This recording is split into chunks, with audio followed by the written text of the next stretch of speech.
Buonasera, vorremmo sapere come ha origine il piatto dei Stallariusu.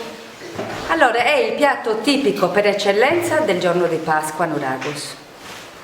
Nasce forse da una leggenda, a me mi è stato sempre raccontato in questi termini, e pare che un pastore fece il formaggio che inacidì.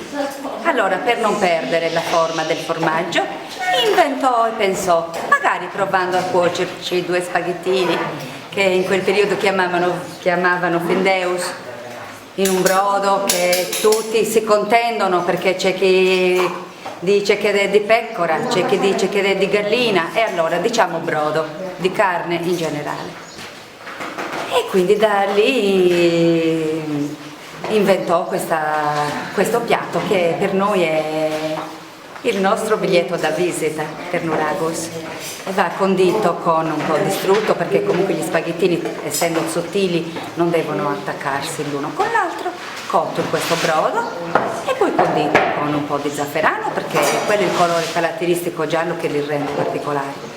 E poi a strati si fa un passaggio di capelli d'angeli, che ormai si adoperano questi, è raro chi adesso lo fa in casa sull'allarium, e poi un po' di spezie come la saporita e il formaggio, che è il principe del piatto, il formaggio acido.